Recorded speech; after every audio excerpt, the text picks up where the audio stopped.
Welcome, welcome, welcome to today's nugget from the Lord. And of course, one is always feeling jubilant. Of course, I am. I know you guys have missed the jubilance. Hello, beautiful. You have missed the jubilance. I know you have, and we have come into 2021 and the jubilance has been missing. Well, the jubilance is back, people. The jubilance is back. So, come and join me in jubilance. I have a praise report. I am really, really, really, really happy. I got to speak to my cousin today. Oh my gosh. I'm so, so glad. The Lord has heard and answered our prayers, and she is at home. Yay! She was in hospital for 10 days, but praise the name of Yahweh. She is at home. She's still recuperating, and it's going to take time. Doing things are still sort of like challenging. And I told her baby steps, one little bit at a time. Don't push yourself, don't rush yourself. But she hurt my feelings. She actually decided to send me a picture that she made bread today. That is out of order. Out of order. Anyway, so, but I'm just giving God thanks that she is in a position that she can make bread and she is home. So, we're saying, to Rona, we don't like you. Go back where you came from. We don't want you, and stop infecting, affecting, and impacting people. Go away. Some people just need to be loners. Rona needs to be a loner. Be on your own and stop trying to hang with the rest of us. We don't want you. But no, putting fun and joke aside, it's just like, it's a blessing, and for everyone who has caught the coronavirus, COVID-19, I am giving God thanks that you have overcome, because there are so many that haven't, and so many families that have been damaged and lost lives because of that. So yeah, boo Rona. That's what we gotta say. Oh, and I'm soliciting your prayers. Now, I decided that I am going to be a big brain and I'm going to go back to university. So I have started a new degree. I know it sounds really like, oh my goodness, that's so cool. No, let me tell you why. Because the thing is challenging me. I want you to see this. They've given me all these things. And guess what subject it is, people? Guess what subject it is? Algebra. Who cares? From I was in high school, algebra and I had a very negative relationship. All I remember is X, Y, and inside and outside parentheses. What else is there? Well, I now need to go back to school and learn the order of operations. And then my teacher says, you need to learn PEMDAS. What? Parentheses, exponents, multiplication, division, addition, subtraction. People, I need Jesus. I need a savior. And I'm going to get me a fantastic tutor that is going to go and help this grey matter to try and bring back and learn college algebra. So I need prayer. I'm asking for that. Thank you very much. Because I need prayer. Anyway, I shall not let the little figures and the inside brackets, outside brackets overcome me. I will not. I will be a conqueror because that's who I am. And I will not let college algebra challenge me. Trust me, this is my worst nightmare. But anyway, moving right along. So, what are we going to be talking about today? Oh my gosh, I don't think you guys understand the challenge that I'm facing. Who invented this stuff? Some amazing, smart human. Oh, I'm happy for you. Finances now, money, I got you. Statistics, ratio, anything like that. But algebra? Anyway, moving right along. And today we are going to be talking about positioned in the Lord. Yes. What do I mean by saying positioned in the Lord? Okay, so I'm gonna just keep it real. I've been having a bit of a chit chat with a few ladies, and they've been cracking me up on, yes, I'm waiting for my Boaz. Yes, that. And I'm like, okay, we gonna wait for Boaz. I mean, for a start, he was old, so I don't know about you guys, but I don't know, that won't work for me. But anyway, for those of you who would desire your Boaz, how are you as the Ruth? Let's bring that back. How are you as the Ruth? Because Ruth had some beautiful characteristics, and she had a loving, kind nature. Is that you? Is that? That's the question. So let's have a look at this, and let's have some fun looking at Ruth. Yeah, I got you. So I want you to take a look at this and go back in time and think about when you were at your best, or you were happier than where you are now. Or maybe you're at your best now. What made that time so different to now? Or are you in that place that you are in a good space right now? That good headspace where anyone says anything to you, you say, ha ha ha, and you laugh in the face of danger, and you don't take anything on, and nothing phases you, and you don't fear Rona, and you don't fear lockdown and quarantine and all of this mad stuff because you've got it. You're in that good headspace. Go back to that place. Go think back, or are you in that space? Let me know your thoughts. Tell me in the chat, how do you feel right now? And do you remember those days when you were just carefree, happy-go-lucky? And what made that stand out for you? What position were you in that is a positive for you? Let me know. It'd be good to hear. So let's read. Let's get into the word. So we're reading Ruth, and we're in Ruth 2, 1-13. And Ruth the Moabitess said to Naomi, please let me go to the field and glean among the ears of grain after one of the reapers, in whose sight I may find favor. And Naomi said to her, go, my daughter. So Ruth went and picked up the leftover grain in the field after the reapers, and she happened to stop at a plot of land belonging to Boaz, who was family of Elimelech. And it was that Boaz came from Bethlehem and said to the reapers, the Lord be with you. And they answered him, the Lord bless you. And then Boaz said to his servant who was in charge of the reapers, who's that young woman? Whose woman is this? And the servant in charge of the reapers answered, oh, she is the young Moabitess woman who came back with Naomi from the country of Moab. And she said, please can we glean and gather after the reapers among the sheaves? So she came and has continued gathering grain from early morning until now, except when she sat resting for a little while in the field house.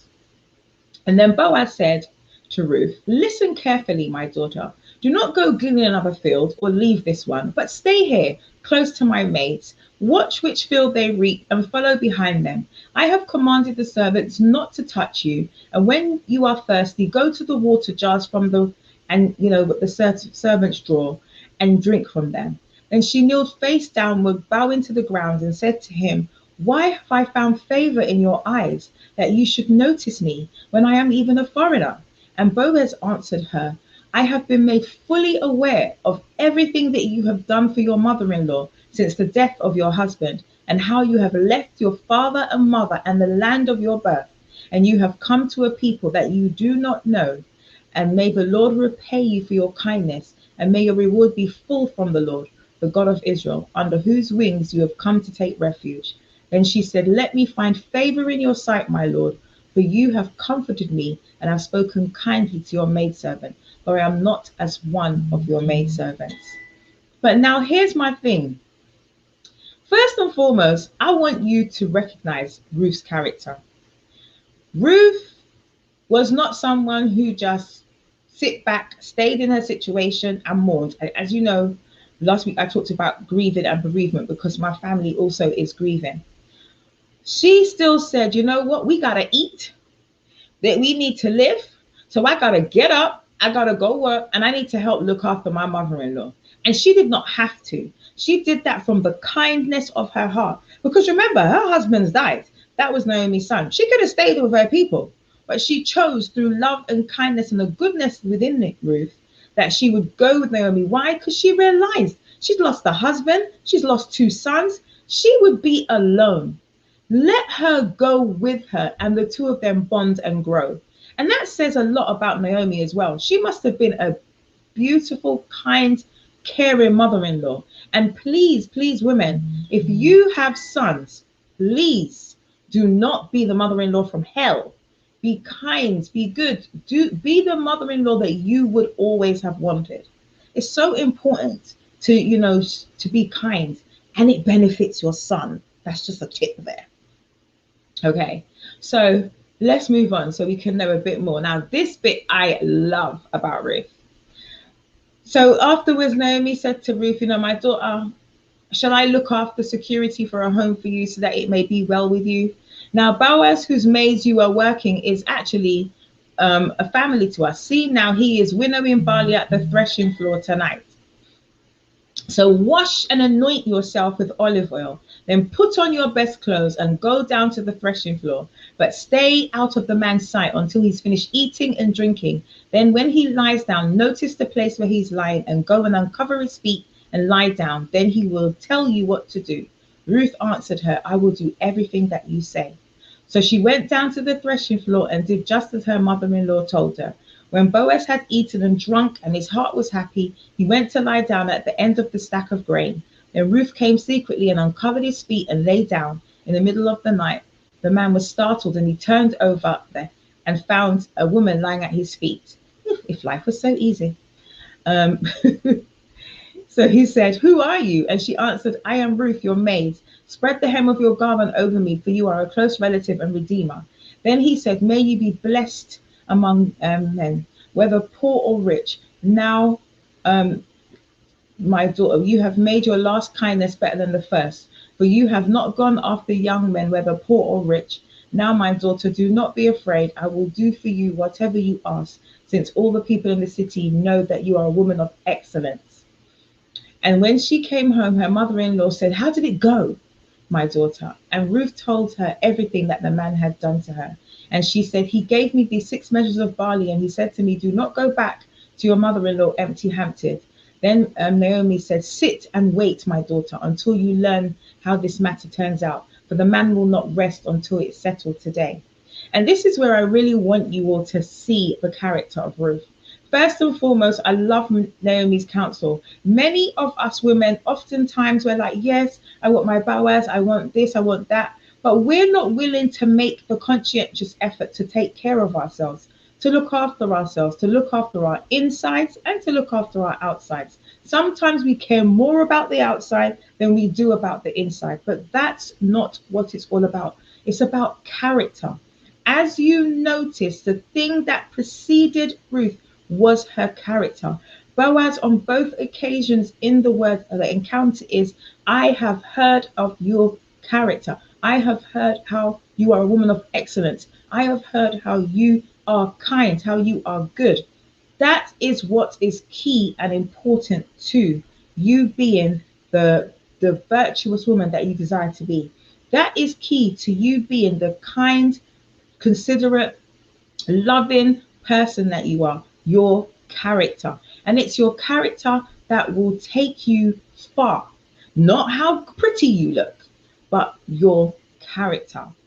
And then also she took wise counsel. She didn't just go and chit chat to her girlfriends and say, hey, da, da, da. No, she took it for someone who had wisdom, who also had her best interest at heart and her well-being, so that when she spoke to her, she gave her positive instruction, okay, and said to her, take heed. Sometimes you can't listen to all the people around you.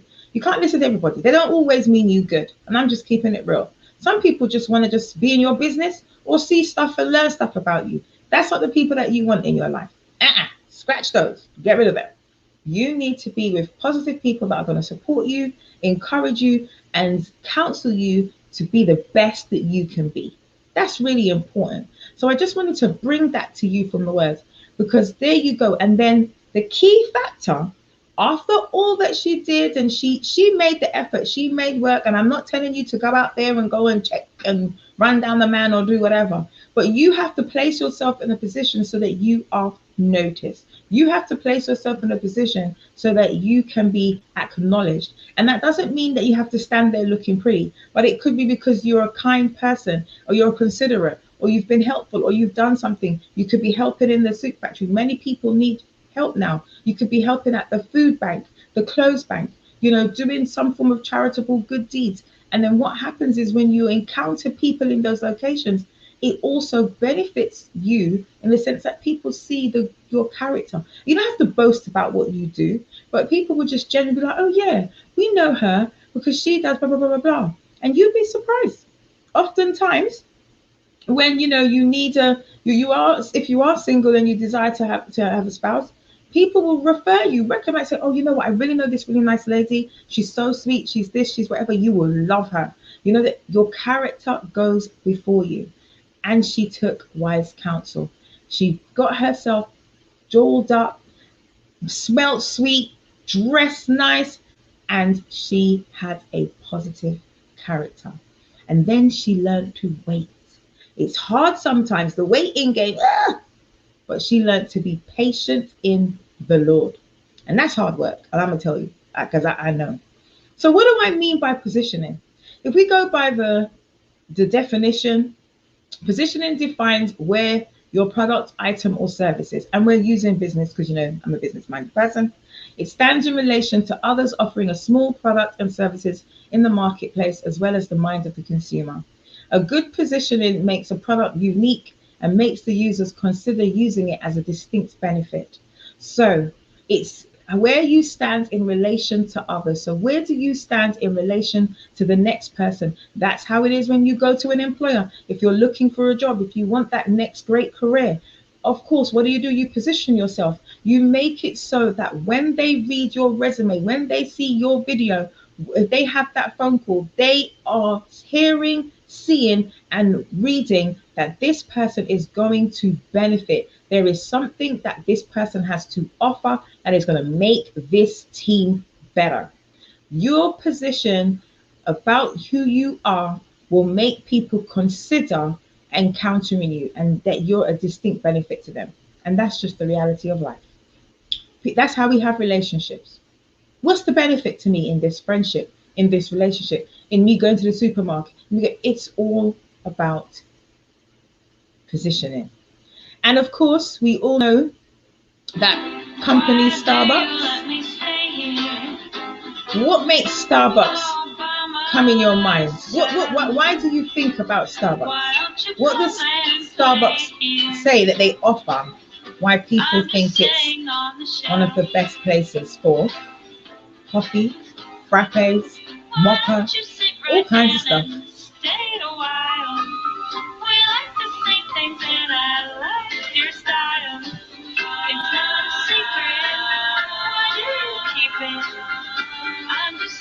On the shelf. Yes, you sit on the shelf. That's what you do. Right? Um, so the question is, what is positioning? And let's take a look at it in the business world. Market position refers to the process of establishing your identity or brand so that the customers perceive it in a certain way. And I know that if you're familiar with Starbucks make out that they're the place to go. They're a home from home. You get your coffee, you get your sandwich, you get whatever, and you can, and it's quality. And it's like, it's the more marketplace to be. And, the 4 Ps that were created in business: promotion, price, place, and product. Well, you're not a person. We're not, a product. But the best way to go through this is to think of the positioning strategy. So where do you position yourself if you want to change your career, if you want to get that new job, if you want to, get out of debt? What are you doing? What is your strategy? So, for example, Audi and Tesla position themselves as luxury status symbols. McDonald's and Wendy's position themselves as places to get cheap and quick meals. Starbucks position itself as a source of upscale quality coffee and beverage. And Apple and Microsoft like to establish and position themselves as a tech company that offers innovative and user friendly products. So, what's your position? Where do you position yourself? And how do you see yourself? So, I have two beautiful women here, Oprah and Michelle Obama. And it was her birthday yesterday. So, woohoo! Happy belated Michelle Obama, our wonderful First Lady. And yes, I'm still going to say she's a wonderful First Lady. And what do they have in common? How are they positioned? Well, Oprah, she's positioned as that, business mogul. She, if Oprah says to read your book, people read your book. If Oprah says that you've got a great film, people watch your film. So, it is definitely, Oprah has a hand on that. Then you have Michelle Obama. You know, she is a woman of grace and stature, very educated. She's the first lady, just brilliant. And so within that, she now um, has another standing. And of course, she was the first lady. Um, I've I was seen, actually at home watching the news when I heard of the lockdown. listen Boris to was on TV this. saying we're on a lockdown now. Like you can't leave your house for anything but essential work. I think we just knew it was this dangerous virus. We can't go outside, we can't see our loved ones. We have to stay indoors as much as possible to prevent the spread of this disease and virus that we can't actually see. I felt like, I just have to go in and do my job. Mhm. Growing up in a farm in Northern Ireland, I was surrounded by my grandparents doing lambing season every year. I was always kind of fascinated by pregnancy and birth.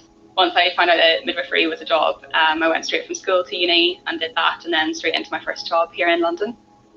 The night before, I have to set my alarm pretty early to get into work. Sometimes it can vary between 1:30, 2 a.m. in the morning, but it gives me such a rewarding feeling. Before, obviously, I think it was quite overlooked. Just your regular supermarket worker. It's more than just a job now. It's such a nice title being a key worker. It's a confusing time, it's an anxious time, and we haven't lived through anything like it before. So we're learning what to do and how to cope with the situation for the first time. I still have to distance myself from my family because obviously I'm out here and I'm on the front line. They do worry, especially my grandmother. She worries a lot. There is that anxiety there, bringing something home to people we really care about.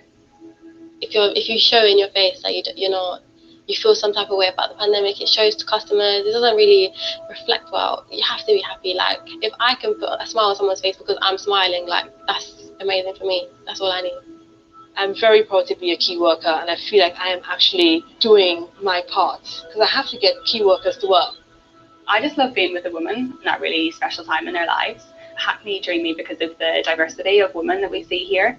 The fact that there's so many different cultures, so many different things that come together and make London. It's like everything, really.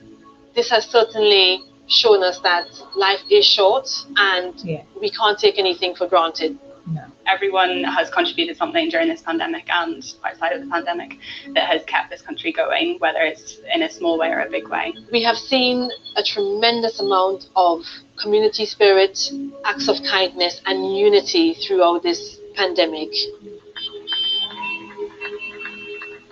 To go back to normal would be a shame. I think it would be a step in the wrong direction. What we do now is more important than ever. After the 8 p.m. claps and the free meals stayed, I really hope that the NHS isn't forgotten. Maybe that's your baby's heartbeat. Life. Look at that. Life is. I can't see myself doing anything else. Just trying to get through it one day at a time. I am no hero. I'm just doing my job and I'm on Vogue, so that's crazy. I'm Narkis and I'm a key worker. I'm Rachel and I'm a key worker. My name is Anita and I'm a key worker.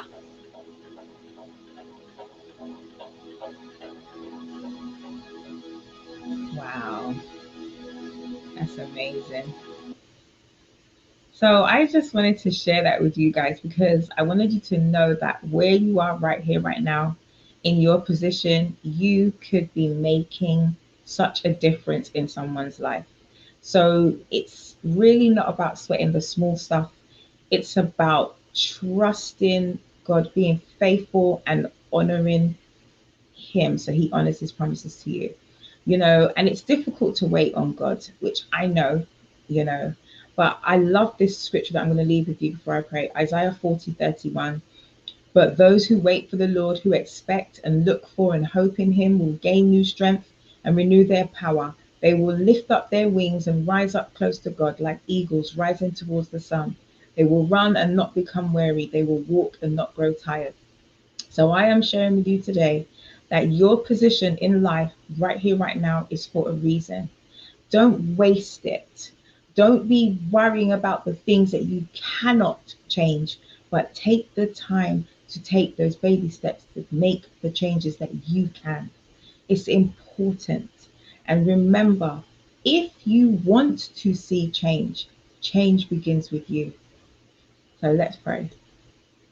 Father, thank you so much for your love, for hearing us, and thank you for allowing us to be in the positions that we're in today, and also the positions that you will place us so that we can live life abundantly. Because even through this pandemic, as we can hear, we have people that are overcoming. They've had coronavirus, but they're overcoming. They're back home, and they're recuperating. There's people that are working throughout the coronavirus, the key workers, whether it's in the supermarkets, whether it's on the subways, whether it's in the hospitals. They are blessing us, dear Lord, and you are using them to bless us. They are our key workers throughout this time. So help us to come together and unify and be a community of caring individuals. Please help all of us to know that within our positions, we can do just that little bit more where we are. Thank you so much for hearing and answering our prayers, and bless everyone under the sound of my voice. In your holy and most precious name, amen. Stay blessed, guys. It has been a pleasure. Thank you so much. And remember, I need prayer for my maths. Thank you. Goodbye. Yeah, you can laugh at me if you want.